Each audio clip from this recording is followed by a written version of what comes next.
नमस्कार।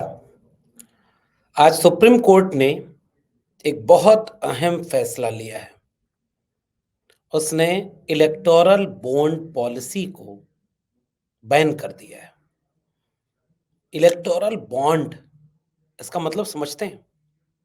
इसका मतलब ये है कि पहले किसी पार्टी को, राजनीतिक दल को कौन पैसा दे रहा है, नकद पैसा दे रहा है, अकाउंट में ट्रांसफर कर रहा है, इसको सीधे-सीधे ट्रेस किया जाता था और पैसा देने के यही तरीके हुआ करते थे। अब पिछले कई वर्ष पहले बीजेपी सरकार ने इलेक्टोरल बॉन्ड यानी चुनावी शपथ पत्र बॉन्ड उसको लॉन्च किया, यह कहते हुए कि ये जो नकद पैसा लोग दे देते थे, पार्टियों को काला धन सफेद कर देते थे पैसा दे करके, उस पर रोक लगेगी और इलेक्टोरल बॉन्ड से भ्रष्टाचार में कमी आएगी। देश का पैसा कहाँ जा रहा है, कैसे जा रहा है, उसकी मनी लॉन्ड्रिंग जैसे तमाम सवाल जो होते थे, उन चीज़ों को लेकर के राहत मिलेगी। आज सुप्रीम कोर्ट ने इस पर फैसला सुनाया कि ये इलेक्टोरल बॉन्ड तो एक तरह का स्कैम बन गया और इलेक्टोरल बॉन्ड के ज़रिए कई बार तो यह देखा जा रहा है कि खुद पॉलिटिकल पार्टियां कहां से काला धन कहां से किधर से चीजों को ले आकर के सफेद कर ले रही हैं, यह तो पता ही नहीं चल रहा है। क्योंकि सरकार के पुराने वित्त मंत्री शायद तब थे मरहूम अरुण जेटली जी, वो सदन में खड़े होकर भाषण दिए थे कि इलेक्टोरल बॉन्ड से पारदर्शिता आएगी, काला धन, मनी लॉन्ड्रिंग, इन सब पर रोक लगेगी। बाद में पता चला कि ये इलेक्टोरल बॉन्ड तो सबसे बड़ा स्कैम है और इसके जरिए तो एक ही पार्टी को ढेर सारे पैसे मिले। सुप्रीम कोर्ट ने आज जजमेंट दिया और कहा कि लीगैलिटीज जो है वो कारपोरेट के फेवर में जा रही हैं और पैसा कौन पार्टी को दे रहा है इसका तो पता ही नहीं चलता, क्योंकि यह आरटीआई के दायरे से बाहर है।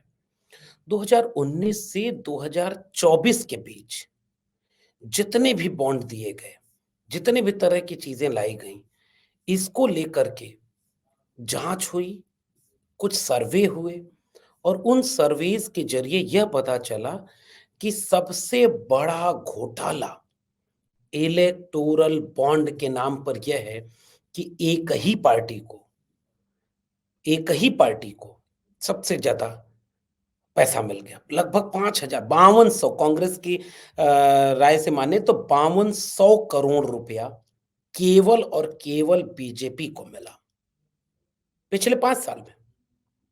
यानी 5,200 करोड़ रुपया बीजेपी के खाते में गया। तो यह पैसा कौन दिया है बीजेपी को, यह आप जान ही नहीं सकते। कहां से भेजा गया है पैसा, आप जान ही नहीं सकते। क्या यह चीजें कहां से आई, इसको पॉलिटिकल पार्टी को बताना होगा जनता को? नहीं, ऐसा कोई नियम नहीं है। यानी यह जो पैसा पार्टी के फंड में डाल दिया गया, अब इसका कोई हिसाब किताब ही नहीं, खत्म कहानी। और इसको लेकर के ये सारी चीजें हुई। इलेक्टोरल बॉन्ड, सुप्रीम कोर्ट क्या कह रहा है? Electoral bonds not the only way to curb black money, there are alternative means which are less restrictive, supreme court कह रहा है। यानी ये चीजें देश में काला धन, भ्रष्टाचार, इन चीजों को लगाने के लिए चल रही हैं। और इसके जरिए क्या दावा क्या किया गया था कि इलेक्टोरल बॉन्ड्स के जरिए यह कोशिश की जाएगी कि इलेक्टोरल बॉन्ड से भ्रष्टाचार रुकेगा।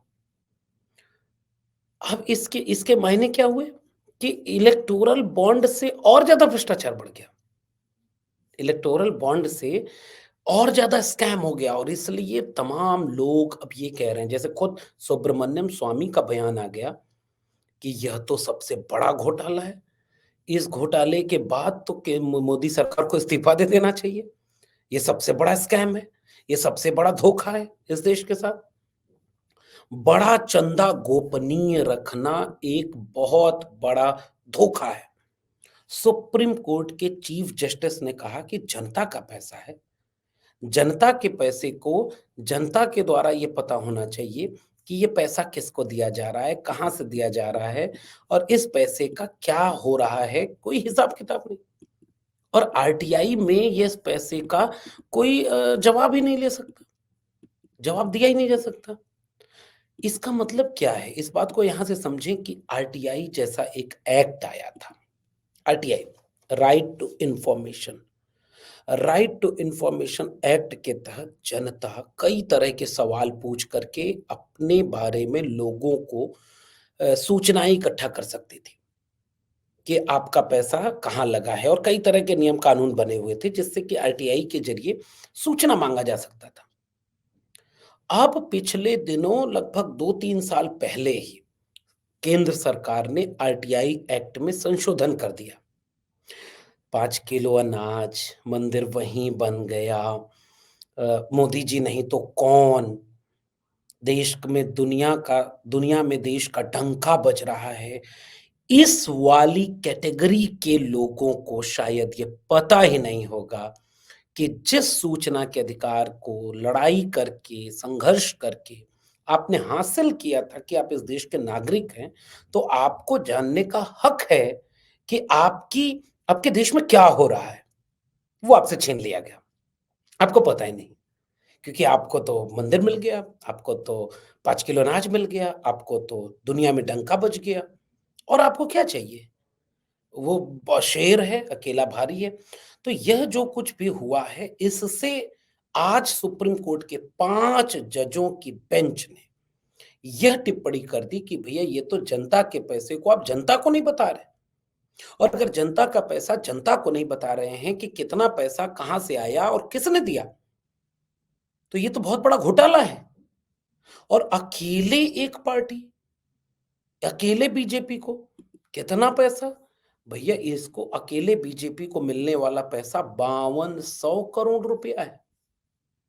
और उसके बदले बीजेपी ने क्या-क्या दिया होगा जिन लोगों को, क्योंकि भाई पार्टी को तो पता ही होता है कि किसका पैसा आ रहा है। अब लेकिन सुप्रीम कोर्ट के इस फैसले के आगे क्या होगा? पहले से लोग कह रहे थे कि ये बिल्कुल ट्रांसपेरेंसी नहीं है इसमें। कहाँ से कौन-सा काला धन आएगा, वो एक पार्टी को दे दिया जाएगा, वो इसका इलेक्टोरल बॉन्ड वो खरीद लेगा, पार्टी के फंड में पैसा चला जाएगा और पार्टी उसका इस्तेमाल करेगी, पार्टी को भी कोई हिसाब-किताब नहीं देना। और ये किसने किया था? ये बीजेपी की तरफ से लाया गया था। इसीलिए सुप्रीम कोर्ट ने तत्काल रोक लगाते हुए कहा कि ये असंवैधानिक है।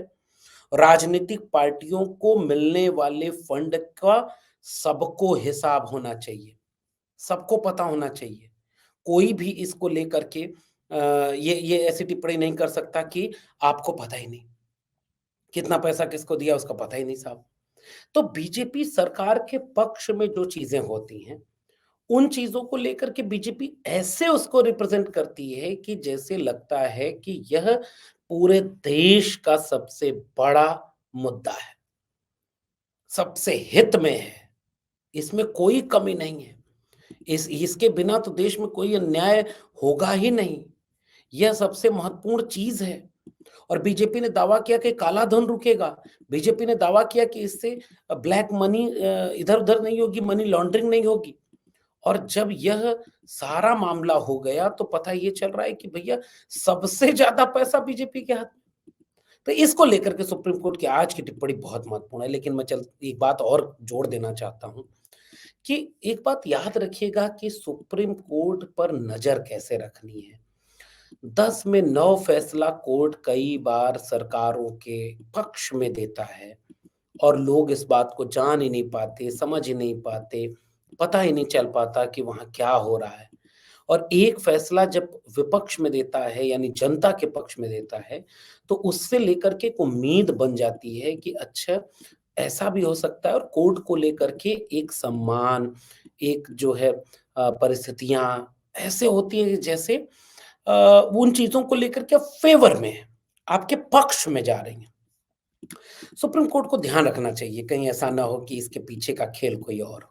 जैसे अभी इसके बाद क्या-क्या हो सकता है? अब आप देखिए कि एक अध्यादेश सरकार ले आएगी, क्योंकि अध्यादेश लाने का सरकार तो उसके पास हक है और सरकार एक अध्यादेश ले आएगी और ये कहेगी कि हम सुप्रीम कोर्ट के फैसले को नहीं मानते।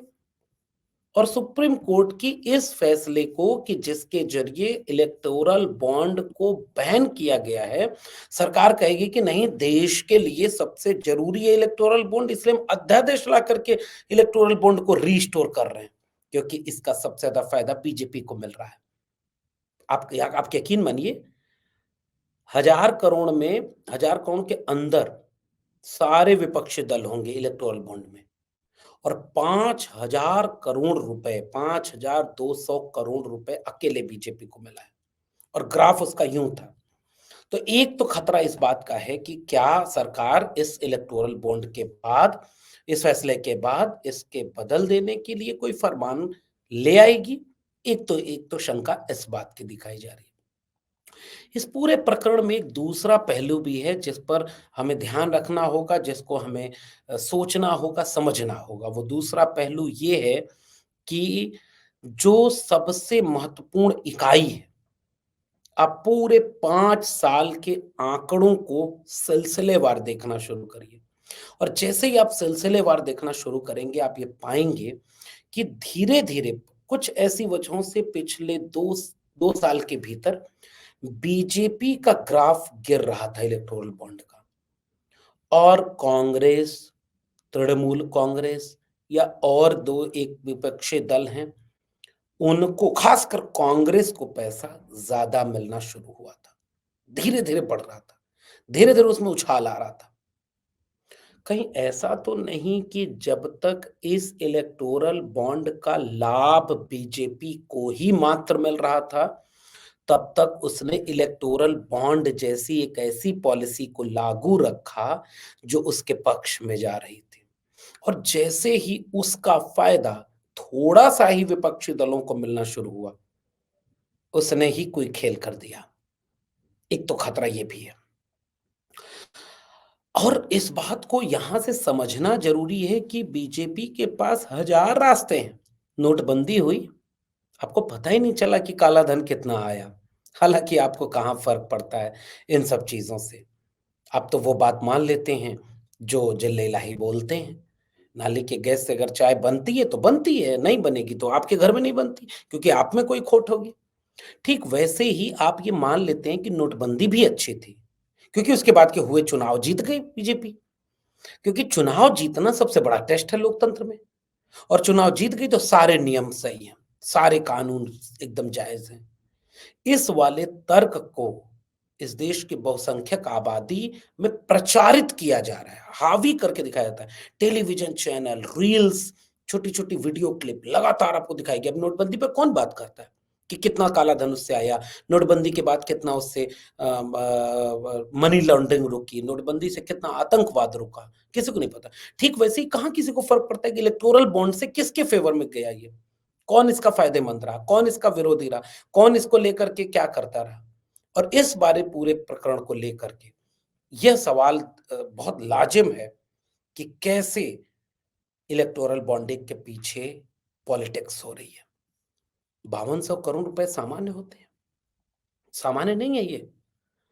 CPI, ML, Congress, Samajwadi party, कई पार्टियां, बसपा, इन सारी पार्टियों ने लगातार इस पर सवाल उठाए।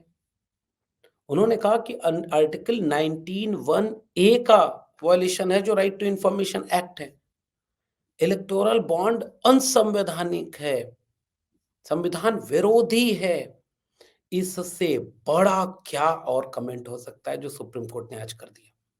तो इसके कई पहलू खुलते हैं, परतें खुलती जाती हैं, लेकिन मुझे नहीं पता कि इन पहलुओं पर देश की उस जनता का मानना क्या है जो गांव में है, जिसको लगता है कि मोदी नहीं तो कौन, उन्होंने तो उसके उस वो तो अवतार हैं, वो जो करते हैं अच्छा करते हैं।